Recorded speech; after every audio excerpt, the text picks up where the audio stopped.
bus tengah malam dan menyadari semua penumpangnya menatap lurus ke depan tanpa berkedip satu kali pun. Berdoalah agar pintu bus segera terbuka sebelum mesinnya mati total. Malam itu, angin berhembus membawa aroma tanah basah dan karat. Kegelapan seolah menelan jalanan aspal yang membelah hutan pinus liar.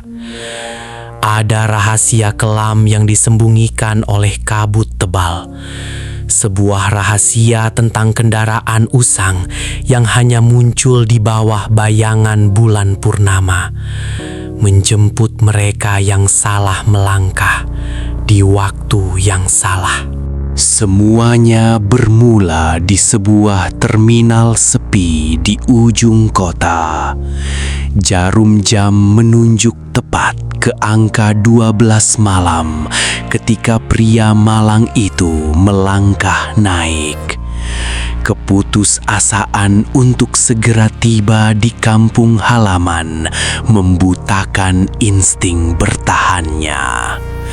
Terminal itu kosong melompong, tak ada satupun penjajah makanan atau petugas jaga.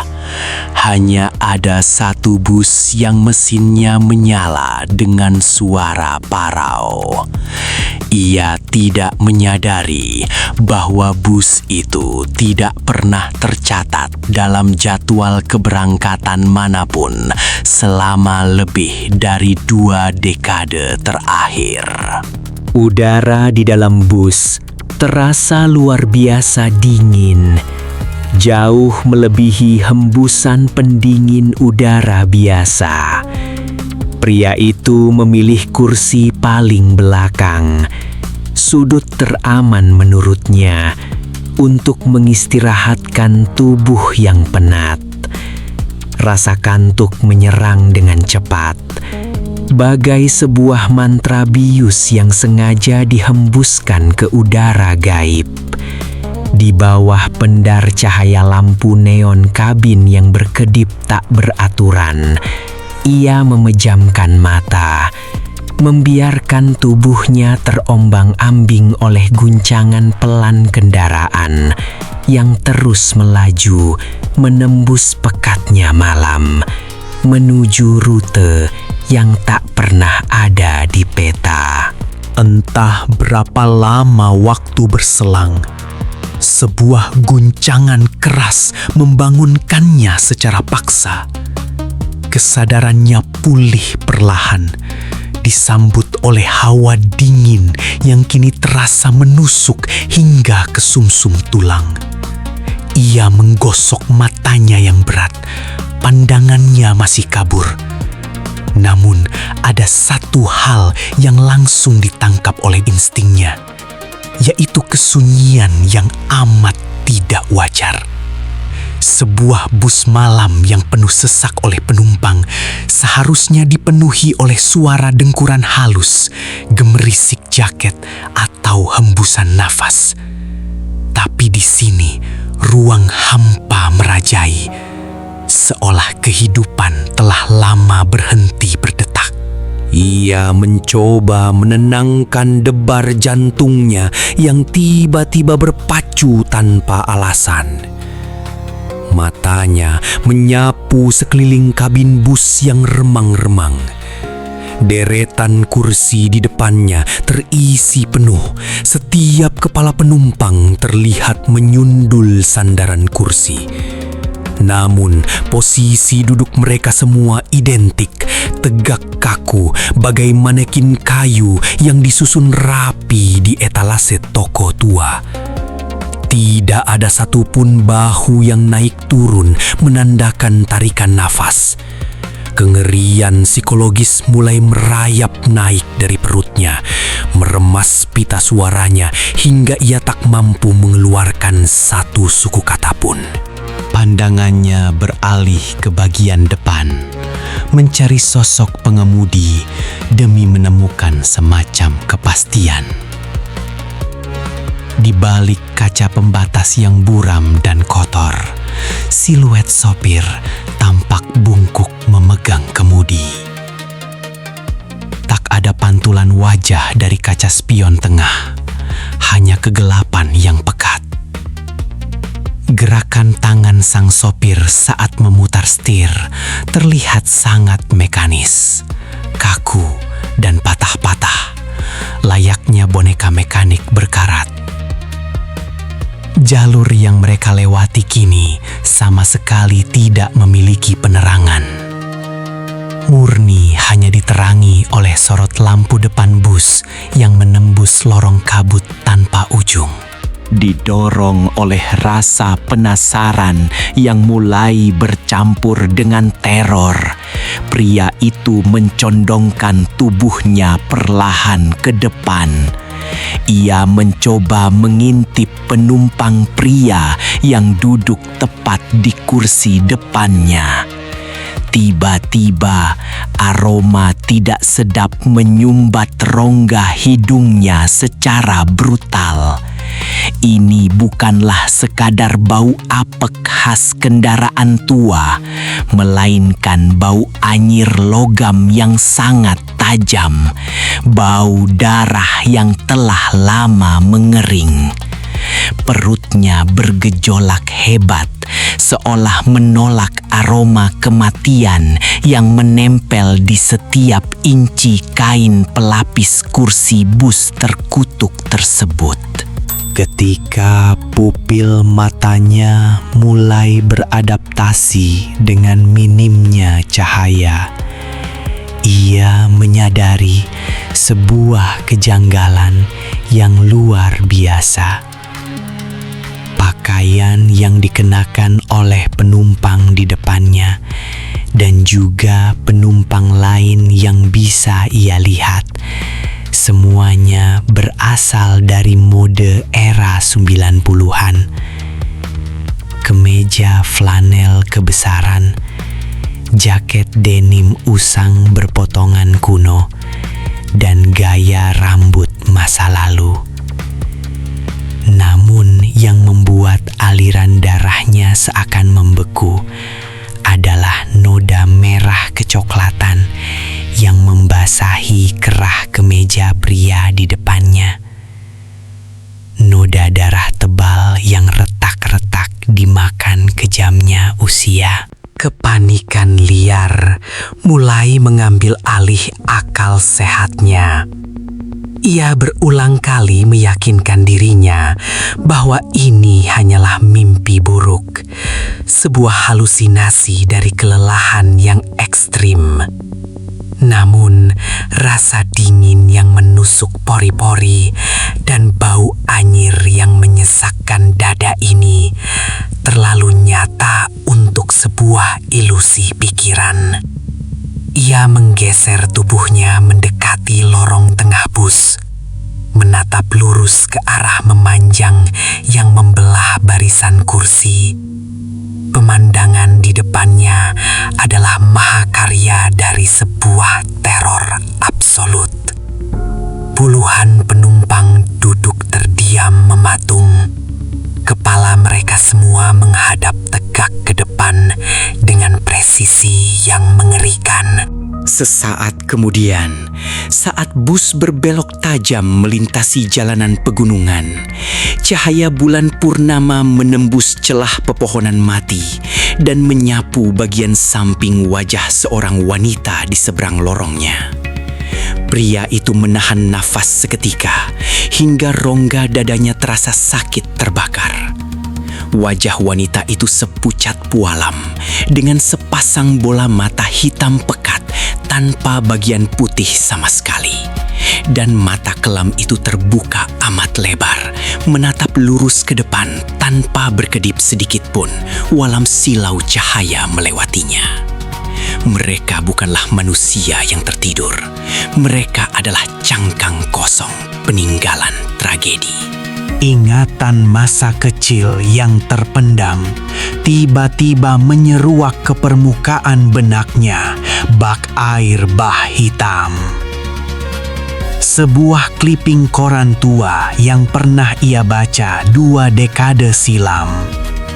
Berita hilangnya bus malam antar provinsi yang jatuh ke dalam dasar jurang lereng gunung, di mana bangkainya tak pernah ditemukan utuh.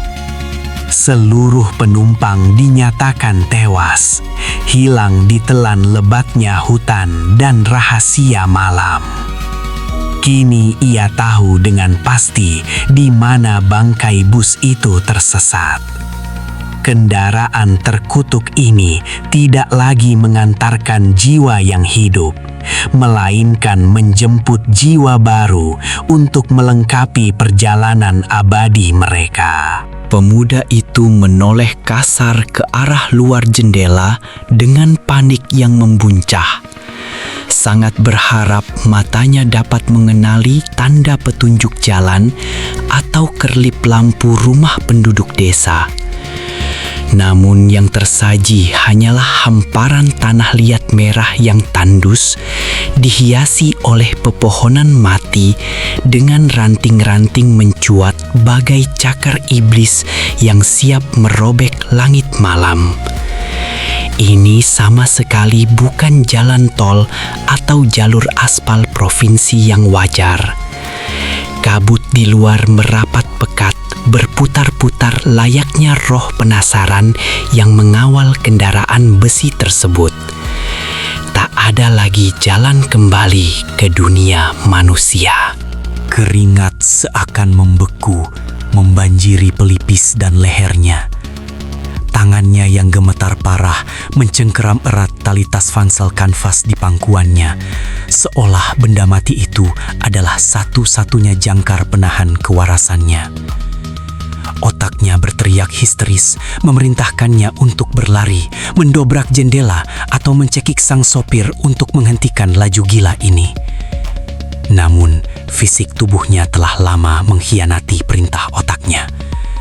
Rasa takut murni, teror paling primal yang bersemayam dalam DNA manusia saat menatap predator supranatural, telah membekukan setiap otot kakinya hingga ia lumpuh total di atas kursi basahnya. Mengais sisa kepingan keberanian di lubuk jiwa, ia memaksakan diri mengulurkan tangannya yang gemetar hebat ke arah tombol merah darurat di atas kusen jendela. Jarak yang secara logika hanya beberapa jengkal, tiba-tiba terasa bagai berkilo-kilometer melintasi ruang hampa. Dan tepat saat ujung jarinya nyaris bergesekan dengan plastik merah berdebu tersebut, pusaran hawa dingin yang setajam pisau menyayat punggung tangannya. Energi gelap itu menolak keras keberadaannya. Bus usang itu seolah bernapas, hidup, dan sepenuhnya menyadari niat penumpangnya untuk melarikan diri. Tiba-tiba, tanpa aba-aba, suara deru bising mesin diesel yang memecah malam mati seketika, diakhiri oleh rintihan parau gesekan logam yang memiluhkan hati. Guncangan keras terjadi beruntun saat bus merem mendadak di tengah jalan yang dikelilingi kehampaan tak bertuan. Lampu depan pun padam secara total. Kegelapan gulita sontak menyergap paksa seluruh kabin. Dalam pekatnya malam, hanya irama detak jantung pria itu yang terdengar memekakkan telinga, menabuh jenderang keputusasaan paling dalam. Napasnya terengah-engah hebat, terperangkap rapat dalam sangkar besi raksasa yang kini telah sah beralih fungsi menjadi peti mati massal. 1 detik, 2 detik, 3 detik. Keheningan mutlak itu terasa menjajah kewarasan sebelum akhirnya diiringi bunyi dengungan serangga listrik. Deretan lampu darurat di plafon kabin berkedip menyala.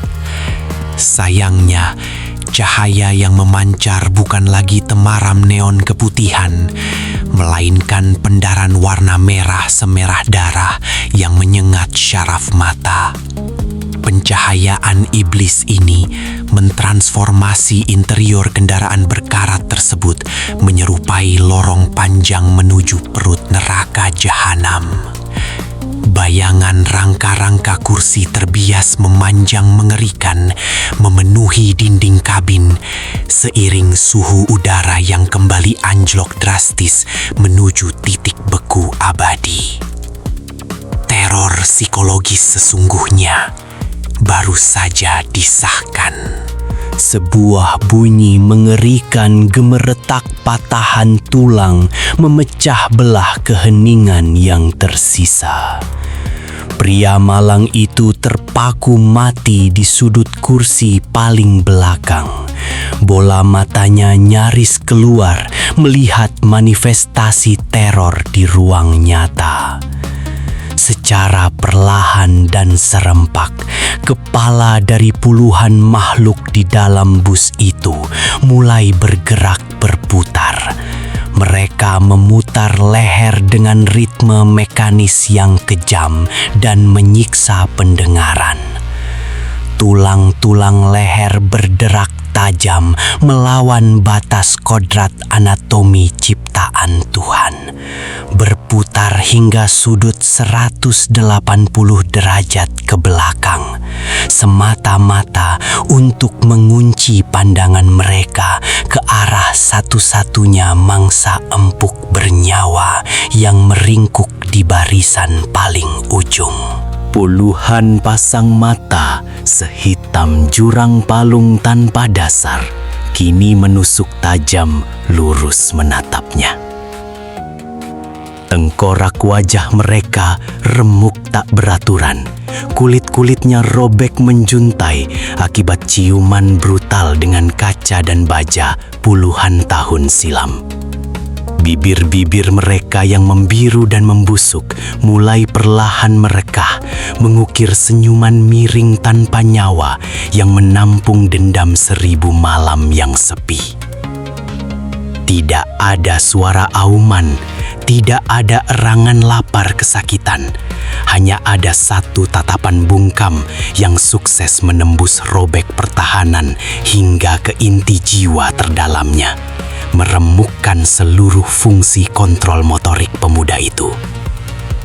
Mereka bersuka cita menemukan sesajen baru pembayar tol untuk melanjutkan siklus perjalanan tanpa akhir ini. Dari ruang kendali di ujung depan, bergema suara langkah kaki berat yang diseret amat lamban menyapu lantai debu. Sang eksekutor malam telah bangkit dari singgasananya. Sosok sopir tinggi besar berbahu patah menyamping, melangkah gontai memasuki lorong tengah. Pakaian seragam yang membalut tubuh bengkaknya compang-camping menjijikkan, basah oleh lelehan darah mengental yang tiada henti menetes pelan menembus lantai kayu keropos bus.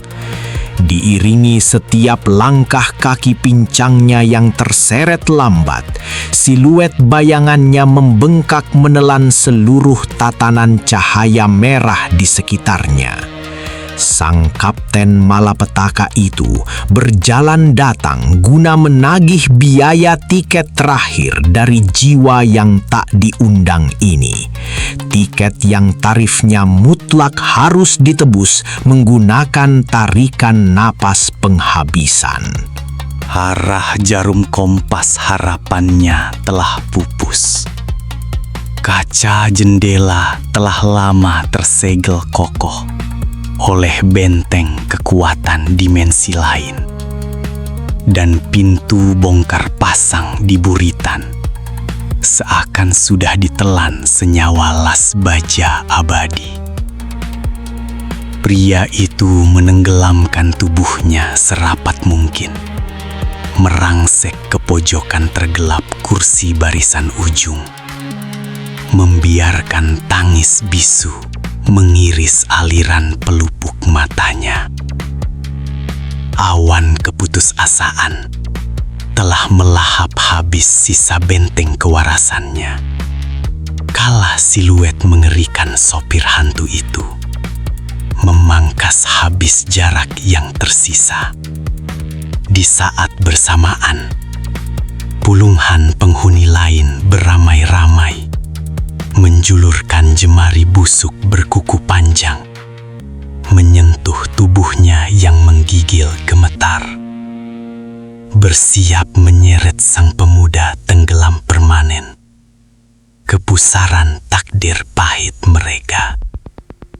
Bila hawa es setajam belati menyayat langsung kulit pipinya di saat kepala raksasa sang sopir membungkuk, merapat, hingga hidung keroposnya nyaris membentur kening pemuda itu. Aroma kuat dari tumpukan jenazah tanah makam serta cairan belatung sontak merobek paksa organ lambungnya dari dalam. Sebuah bisikan serak penuh karat yang memekakkan telinga bergema menusuk rongga otaknya secara langsung, tanpa bibir sang makhluk itu bergoyang sedikit pun. Selamat datang dalam keabadian perjalanan kami, desis gaib itu. Detik itu pula laju jantungnya dikunci mati. Bayangan tebal pelahap cahaya menenggelamkan habis fisik lemah sang pemuda, memutuskan sisa asupan oksigen alam ke dalam tubuh rapuhnya. Pekik tangis terakhir yang dicekik keputusasaan tersedak telan oleh amukan deru angin puting beliung dimensi gelap yang secara beringas meledak menerobos dinding dan meremukkan sisa-sisa kaca bus. Gelombang kegelapan pekat memukul bagai gelombang tsunami laut hitam, menelan bulat-bulat totalitas ruang dan penumpangnya dalam raham ketiadaan. Asap kelabu seketika bermunculan, berpusar liar menyelubungi onggokan bus dari jejak mata kehidupan nyata. Di pelataran jalan tanah mati tersebut, kini yang tersisa mengambang hanyalah sisa ratapan gema memilukan. Transportasi maut antar dunia tersebut telah kembali memudar lenyap terbawa kabut gaib malam, membawa sukses, memboyong raga baru untuk diawetkan selamanya menjadi penunggu kursi paling belakang. Esok paginya, tepat ketika sorot fajar pertama berhasil membelah pekatnya sisa kabut rahasia di kedalaman jurang, sebuah regu tim perambah hutan secara kebetulan menemukan wujud asli dari kerangka bus tersebut. Bangkainya bersemayam kaku dalam keadaan penyok di setiap sisinya, karatan lapuk dan terikat kokoh oleh belitan akar liar bercampur rimbun lumut hijau tebal. Sama sekali tak terdeteksi jejak detak denyut nadi siapapun di sana. Anehnya, tergeletak tepat di alas kursi paling ujung belakang yang papannya sudah remuk dimakan kawanan rayap, nampak teronggok seonggok tas ransel kanvas berpalut warna hijau pekat, bersanding serasi dengan jaket berbahan kulit kusam kelir coklat, yang mana wujud keduanya masih teramat terawat. Seluruh barang bukti mati itu menebar kengerian abadi, mengisyaratkan sebuah nasib kelam dari sang pemilik, di mana raga jiwanya kini sudah terperangkap duduk tegak mematung menatap kehampaan dari kursi paling belakang, di dalam rute putaran iblis menanti korban penasaran selanjutnya.